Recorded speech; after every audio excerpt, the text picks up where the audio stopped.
ابو بکر صدیق رضی اللہ عنہ وارضہ سے کسی نے کہا مسیلمہ کذاب نے نبوت کا دعویٰ کر دیا ہے، بڑا فتنہ پھیل گیا ہے، 40,000 کی فوج اس نے تیار کر لی ہے، ابھی تھوڑے عرصہ گزرا حضور نے پردہ فرمایا حیات ظاہری سے، اب مسیلمہ نے جھوٹے نبی نے جعلی نبی نے نبوت کا دعویٰ کر دیا اور یہاں فتنہ پیدا ہو گیا ہے، بہت بڑا عیسائیوں کا فتنہ ہے، عیسائی سلطنت دھمکیاں دے رہی ہے، ادھر ایرانی سلطنت دھمکیاں دے رہی ہے، ادھر مدینے میں منافقین دھمکیاں دے رہے ہیں، مانعین زکوٰۃ دھمکیاں دے رہے ہیں، اور فلاں یہ کر رہا فلاں۔ آپ نے ارشاد فرمایا کہ سب ٹھیک ہے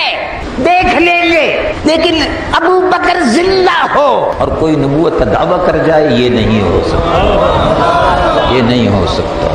اس فتنے کو پہلے ختم کرنا ہوگا، اس فتنے کو پہلے ختم کرنا۔ یہی بات ہم حکومت سے بھی کہتے ہیں، حکومت کو چاہیے کہ وہ کردار ادا کرے جو ابو بکر صدیق نے ادا کیا۔ ابو بکر صدیق نے کیا کردار ادا کیا؟ ابو بکر صدیق نے کہا جس نے نبوت کا دعویٰ کیا ہے اس کو زمین پر زندہ رہنے کا حق نہیں ہے، مسلمان فوجیں جمع ہو جائیں، خالد ابن ولید آؤ اور دشمن رسول سے زمین کو پاک کر دو، رسول اللہ کی ختم نبوت کے چیلنج کرنے والے سے زمین کو پاک کر دو، اس کو جینے کا حق نہیں دیا جاتا۔